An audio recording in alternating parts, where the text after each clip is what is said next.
Welcome, everybody, to the Barbells to Buddhas podcast live in my Facebook group. I've been meaning to do this for a while. If you can tell by my voice, I have been very, very sick for about the last, on and off for 6 weeks now. So my 48 to 48, which was 48 days to my best 48 years old ever, it didn't happen. Overall, it's been a pretty brutal last 6 weeks. I had the flu or something, then it went away. I started training, then it came back, and then it went away, and I was feeling great. And then one day, I just sitting there, just started getting a fever in the middle of the afternoon, and that was it. It's been a terrible go, but I've been meaning to record this episode for quite a while because the prices, of almost everything has just gone crazy, and so many people I hear always telling me, it costs too much to eat healthy. It costs too much for this. It costs too much for that. I'm here to say that is not true, and there's a lot of stuff. So what I'm going to be talking about mostly today is how to eat healthy for cheap. And I'm going to tell you exactly the same thing I tell all my clients and I go over with them. But before we get to that, I do want to point out a couple things. Number one, going to a gym, guys. I run basically 2 gyms right now. It is not expensive. In fact, gyms are one of the few businesses that are run to the bottom. The one that I'm working at, in fact, we just had to drop another price again just because everybody and their brother's dropping the prices. There's gyms out there right now. I was talking to one guy today. He's like, I pay like $12.99 bi-weekly. My old gym, I was paying $11.99 bi-weekly. Guys, you get full out gyms nowadays for like $20 a month. I mean, I'm telling you, that's like people will spend $7, $8 on a Starbucks drink. I went to a coffee shop the other day and their freaking mocha was $8.35. I had no idea. And I was like, you know what? We'll just pay for it because we're here. We wanted to, my whole thing is, train, travel and try new shit. And I was like, let's go try to find a new coffee shop today. Something we haven't tried before. And it was $8.35 for a mocha. Like, that's nuts. So I'm like, $20 for a month for a membership at a gym is so cheap. So there's so many guys, cheap gyms out there. Even if it's a Planet Fitness, you can still get a decent workout in. But there's a lot of gyms that are under $30 a month, under $1 a day. And think about that. Where else can you go where you can spend an hour, have access to basically $1 million, whatever, of equipment for $1? I mean, it's ridiculously cheap. So saying gym memberships are too expensive, that's not correct because there's lots of community centers out there. I go to a community center myself here in Vancouver, or Burnaby technically, and it has racks, powerlifting equipment, sleds, 14 heavy bags, and I pay $35 a month. I just paid for a full year up front. It was like $400 for a whole year up front. So it doesn't cost much. Sauna, steam room. So let's stop saying that it costs too much to work out, okay? I want to say that. Now, next thing. A lot of people have been asking me about shirts like this. I love these shirts, right? You see them on Instagram all the time and things like that. So this is the Snake Mountain Gym with Skeletor. If you want to get some cheap workout clothes, guys, again, I'm not affiliated. I'll tell you this. There's an app called AliExpress.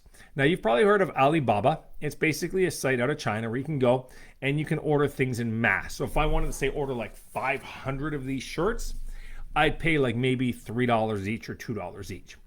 But you can go on there to AliExpress, which is more like so if Alibaba is more like business to business, then AliExpress is business to customer.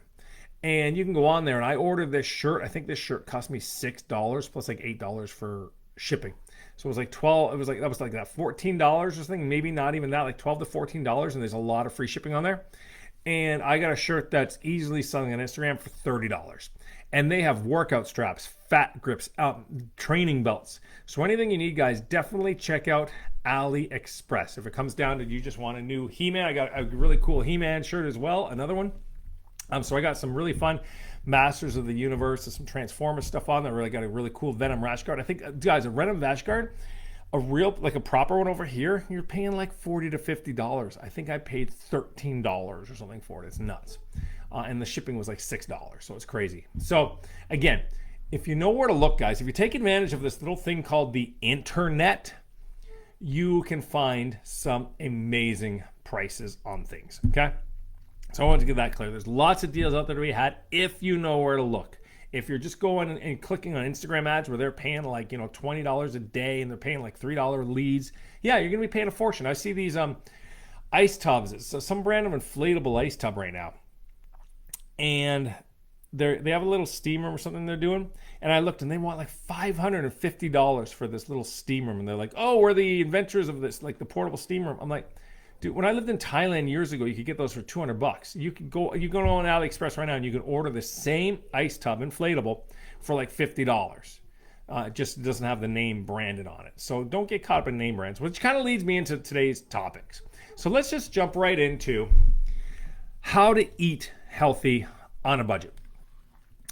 So I'm going to give you, I believe I have 12 of my top tips in here. Okay, so let's go through it. Number one, do not get trendy. So many people, when they want to lose weight, they do all these trendy diets, right? They're going to jump on carnivore, keto, organic, gluten-free, or they want to go like exotic, because I've heard, like, I don't know, Joe Rogan talk about eating emu or elk, or all these other guys that talk about eating only bison. It's ridiculous. Crocodile. Like, guys, do not buy into these trends. Now, if you want to get technical, the number one diet in the world that keeps popping up as the healthiest again and again for like the last 20 years and will be forever is really going to be kind of your typical Mediterranean diet. Mediterranean, let's call it, just for now, for argument's sake. And it's pretty cheap, guys. It's rice, it's vegetables. It's not trendy at all. So when you get into carnivore, you're saying, okay, I'm only going to eat meat. Well, that's the most expensive thing you can get. And then you're going to be an organic, exotic carnivore. So I'm only going to eat emu, elk, kangaroo, crocodile, bison. Well, yeah, no wonder you're broke. Just a normal roast beef today is like a cheap one. If you're lucky, is like $12. You're looking at closer to $20, $30. And that's for a store-bought roast beef. Which is what I eat, which is what I eat. I'm not saying there's anything wrong with that. But I'm just saying, if you're now all of a sudden saying, you know what, I'm only going to eat store-bought bison or 99.99% fat-free lean beef, well, yeah, you're screwed. Like, you're going to spend so much money, it's not even funny. So, guys, get away from the trends. And I don't believe I have this on here, but that would include the supplement trends as well. Now, there are some supplements out there that are quite good. But again, ask yourself, am I going to be using this supplement in 5 years? Because if the answer is probably not, then it's probably not really worth it, because it's just the things that the cool kids are using right now. And it's probably honestly going to be pretty useless. So that's my big one, is don't get trendy. Now, going with that is number two. And that is, don't be scared of the evils, quote unquote, in foods. There's so many. I was watching a TikTok the other day, and the guy, it was one of these funny ones. He went to cook eggs, and then he showed an influencer telling about how dangerous eggs are. And then he went to cook, I think it was like tomato sauce, and he was told how dangerous nightshades are. And he went to cook some beans, and he was told how dangerous anti-nutrients are. Guys, there's people out there right now that are telling you how just terrible vegetables are for you. Listen, if a food, you eat it and it doesn't agree with you, you're fine, don't eat it. But here's the thing. What these guys aren't talking about a lot is the cooking methods. The cooking methods are often ignored. For instance, I believe is it quinoa? I think it's quinoa, where if you don't really cook it properly, it can give you some gut problems, but if you, give you upset stomach and stuff. But if you do what you're supposed to do, it's the same thing with beans. If you leave them soaking overnight, and you air pressure cook them. When I was in India, I went to an Ayurvedic retreat, which is all about health, guys. We're talking like thousands of years old knowledge here. And they were cooking their food, their beans and everything. They had a lot of beans, because the beans, very popular food in most of the places where the people live longest. Even though there's a couple doctors out there looking at you, Dr. Gunt3 or whatever your name is, who's telling you how evil beans are. And yeah, they just air pressure cook them and it's all fine. So if you know how to cook things properly, guys, kale, yes, you should probably cook kale before you eat it, because it can be pretty rough if you don't. Spinach, a lot of those things that, tend to give people gas. If you just cook them properly, there's so many cooking methods. Traditional cooking methods are often ignored, and people just don't cook things properly and they blame it. It's like eating raw eggs and going, oh, they give you salmonella poisoning. Well, yeah, probably because you ate them raw. So just use your brain and just cook things properly. Okay, but don't be scared of the evil in foods because most of it is just really made to be hyper. Like for instance, did you know there's arsenic in apple seeds? So yes, there's if you want to if I wanted to say expand on that, there's arsenic in apples, so you should not eat apples. See, that's just a general idea of what you can do. There's evils, so-called evils in everything, but it's the amount that matters. And the fact is, you can use most cooking methods. You can figure it out. I mean, that's why all these blue zones in different places where people live long is. And blue zones are a legit thing, by the way. I know a lot of people right now are trying to hate on them, but they've taken the lessons from the blue zones and applied them into modern cities, and the populations have done very well. So things are working. So don't let people tell you they're not. But yeah, it just comes down to knowing how to cook things properly and knowing just how to prepare foods. That's the big one. So number 3 is stop throwing away foods. Now I don't have the numbers here, but it's estimated that people throw away a lot of food. And I'll be honest, we're not that great at it here. My wife and I, she tends to buy a lot of greens and stuff like that. And we're in breaking some of our own rules, but it's something we are working on. And we've been working on it for a while. I don't think we'll ever get perfect at it, but stop throwing away food. Now, here's how you do that. Number 1, buy frozen food. Frozen food, guys, is perfectly good. Buy frozen. Don't get caught up in all this like everything has to be fresh nonsense. Frozen, I would say most of your vegetables should probably be frozen, and maybe even some canned foods are fine. Not a huge fan of canned foods overall often just because of the BPA lining in the cans, but overall frozen, you're not going to have a problem. Buy smaller more often. So instead of going and say buying 2 packs of cilantro because it's on sale for a great price, but you're not going to, and I guess it's buy smaller more often. The next point is stop buying in bulk. And it says 2 for a cheaper price here. Unless you'll use it, I have in brackets. So what we'll do quite often is like one cilantro is like $1.50 and 2 cilantros is like $2.25 or something. So we buy 2, but then because cilantro goes bad so quickly, you end up throwing that second one away. So just buy smaller amounts more often and stop buying in bulk unless you know you're going to eat it. And how we kind of figure that out is we prep ahead of time. So one of the things you can do is like when I buy peppers, for instance, I'll buy bell peppers or whatever.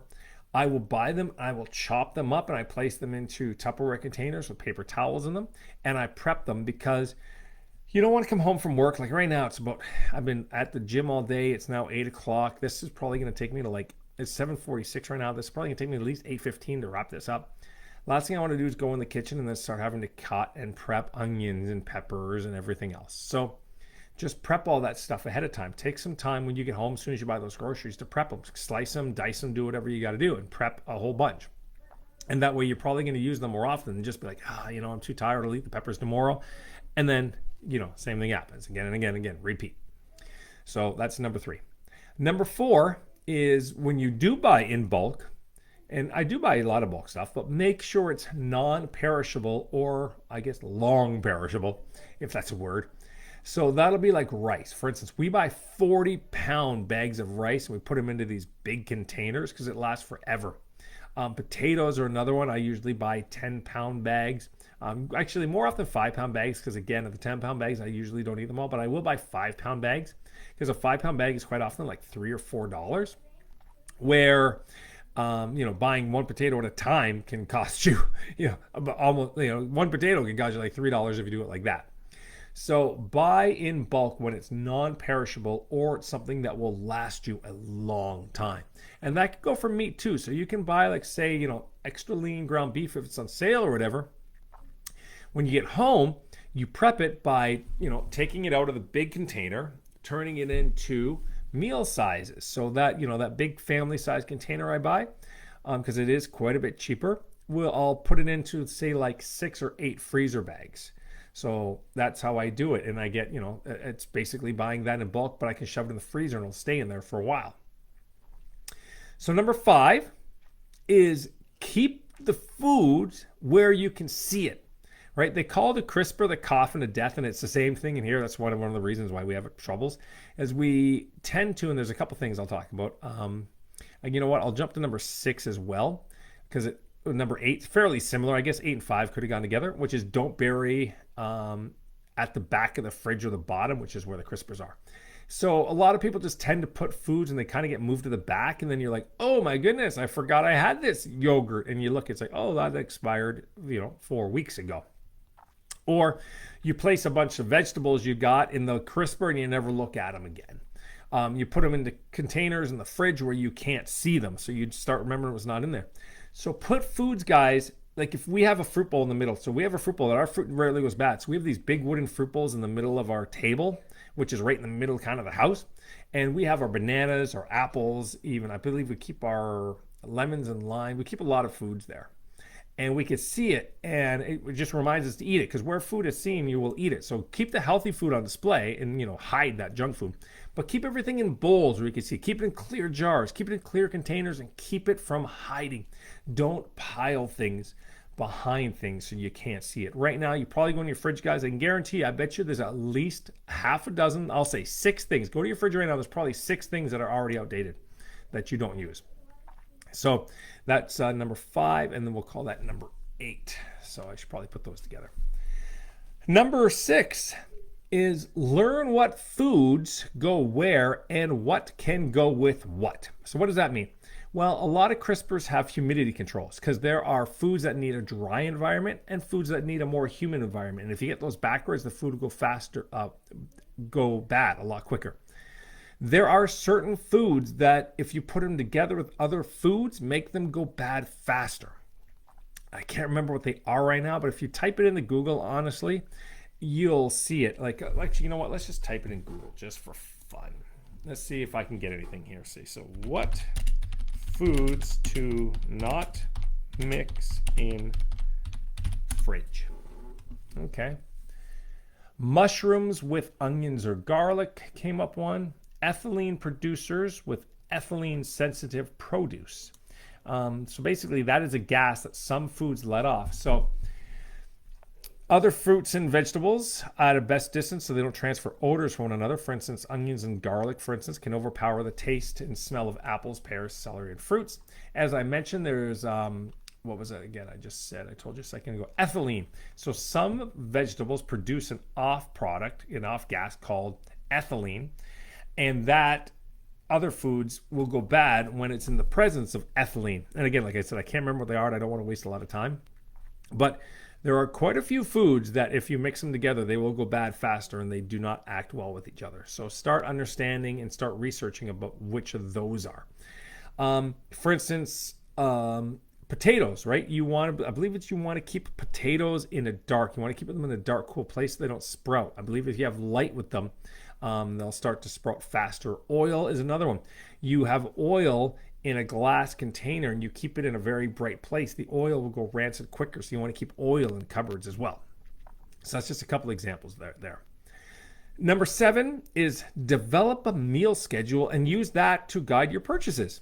So develop a meal schedule that's going to last you maybe, okay, Monday, Tuesday, Wednesday. These are the meals we have. We're going to stick to this every week. Monday is going to be, pork chop night. Tuesday, spaghetti night. Wednesday is barbecue chicken night. I don't know. But develop a meal schedule and just repeat it. Try to have, the same kind of ideas of what you want to have for breakfast. So, for me, it's oatmeal bowls, omelets, sometimes turkey bacon with eggs, and yogurt. Those are kind of the ones that I go for. And so I know exactly how much kind of I need to buy, and I can just repeat that around and around. But developing a meal schedule is really going to help you, so you're not just constantly guessing at what you're going to eat and you don't have the right ingredients, or you have too many of this or too many of that. So you get the idea, right? Developing a meal schedule, guys, is super, super important. And it doesn't make life boring. In fact, it just makes life more free, because you don't have to ask yourself every day, what am I going to have today? What am I going to cook? What do I have to defrost? What do I have to chop up? Because we talked about this earlier. Prepping ahead of time and having a meal schedule. So if Tuesdays is going to be your taco day, great. All those peppers and onions are already chopped. The cheese is all shredded. It's awesome. We're ready to go. I got the ground beef. I pulled it out in the morning so it defrosts by the time I get home so I can fry it up. And there we go. We're golden. So that is number 7. Now, number 8, we already talked about, so we're going to jump to number 9, which is buy no name, guys. Okay, get that yellow bag that says no name. Get the great value, I don't know, the Western, whatever it is. instead of the name brands like Green Giant and all that. Guys, it's the same thing. Okay, the corn is the corn. So stop buying name brand foods when there's no name brand. A great example, like this is one that drives me nuts, is for instance club soda, right? Just soda water. So the no name club soda that I buy, which is like called Western Family or whatever, $4.99 a case. The one by Pepsi, $8.99. Like they're both 12 waters, and yet it's almost double the price for the same thing. It makes no sense, all because it has I don't know, a logo on it. So do yourself a favor, buy no name as often as you can. Now there's certain things that I'll be honest, guys, I buy no name ketchup. I have a friend, for instance, she's like, I can tell the difference between Heinz and not Heinz. Fine. If there's something out there like a ketchup or a tomato sauce or something that you know that you like and you can taste the difference in no name, fine, do it. But guys, corn, peas, maybe pasta, soda water, most of that stuff is going to taste exactly the same. Butter, name versus no name, those sorts of things. You get the idea there, right? So, really just start just buying no name, guys. That's all I can say about that. Next, number 10 is learn what the inexpensive forms of food are that give you a good macro count. For instance, so what does that mean? Well, let's talk about protein, carbs, and fats. So I've recently started getting back into tuna. An entire can of tuna where I go to Walmart in tuna packed in light water, 89 cents a can. It's got about 30 grams of protein, 30 or 40 grams of protein in that can. Amazing deal. Protein powders. And I know they're more expensive today, but they're still gram per gram. They are still very cheap. Probably a little bit less expensive than tuna, and let's be honest, a lot more tasty. If I had to have a tuna every single day, I'd probably not enjoy that life too much, but having my cookies and cream protein powder every single day, I love it. I actually look forward to it, and it's really good at hitting your sweet spot too. So if you're kind of a sweet person like I am, and at nighttime it's like 9 o'clock and you're starting to go, oh man, an Oreo would be great, chocolate chip cookie would be great, that cookies and cream protein, it hits the spot every single time. In fact, it's become a staple. I cannot not have it, because I really, if I don't, I'll eat a chocolate chip cookie or 3 or 4. So that one really helps. Frozen chicken breasts, buy those in the 10-pound boxes, a lot cheaper than just getting the fresh ones where you get 3 for like $12 or $14. You get a box of 10-pound chicken breasts for like $25 or something like that. So that's great. Lean pork, guys, lean pork or extra lean pork, like just lean pork, like we go see that really nice pink pork without the fat. It's about maybe 60% of the cost of the same thing in ground beef. White fish is another one. There's a lot of very just cheap white fish out there that you can do as well. There's a lot of seafood mixes too that are just cheap pieces of I don't know, just inexpensive pieces like octopus pieces and some mussels in there and a little bit of stuff. So really high protein, pretty cheap price, like $5 for one of these mixed seafoods. Also, learn what foods look big but get really small when you cook them. And why do they get really small? Because a lot of it's fat, right? You're just cooking it away anyway. So the one that comes to my mind is ground beef. Like the wife tonight almost bought regular ground beef, and I said, don't even think about buying regular ground beef. I know it's it's like 30% less expensive than the extra lean there, but it's because when you cook it, it's going to be half the size. It means you're going to have to cook double, and we're not getting it's not worth it.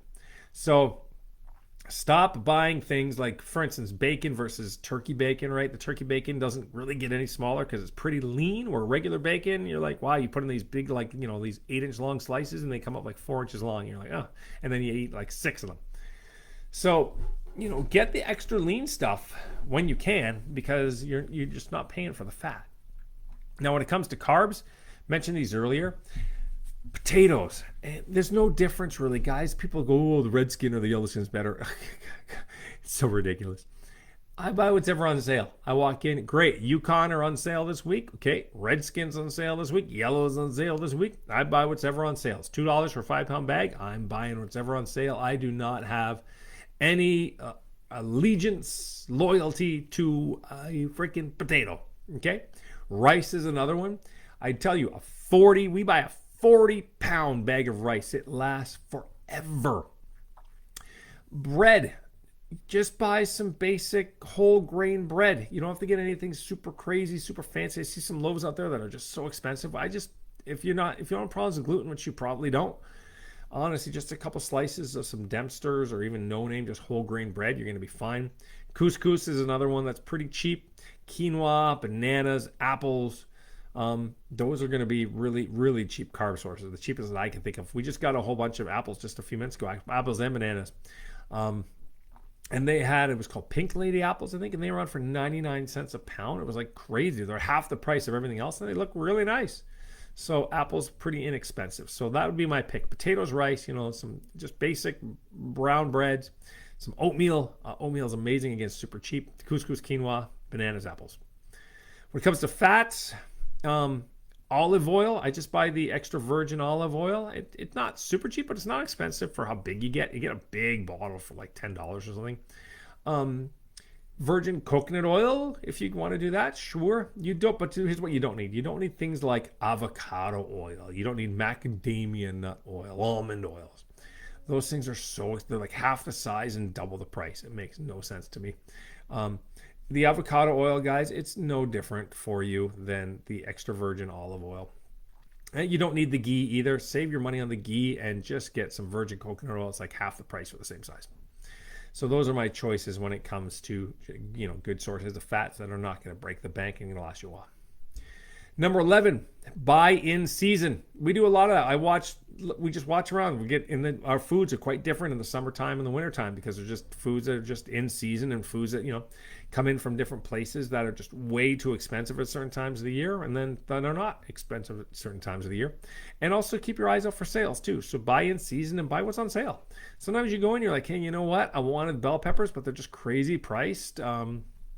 I guess I won't have bell peppers this week. I'll have something else and sort it out. Or maybe you want the red ones, but the red ones are really expensive. The green ones are cheap. You know what? You live, just suck it up for this week. It's not a big deal. So buy in season and buy on sale. And number 12. Now this isn't really, this is just going to help you with not wasting food. And that is, and also saves you on the oil. So I guess oil costs you money. So not wasting food and not having to use a bunch of, say, expensive oil and butter.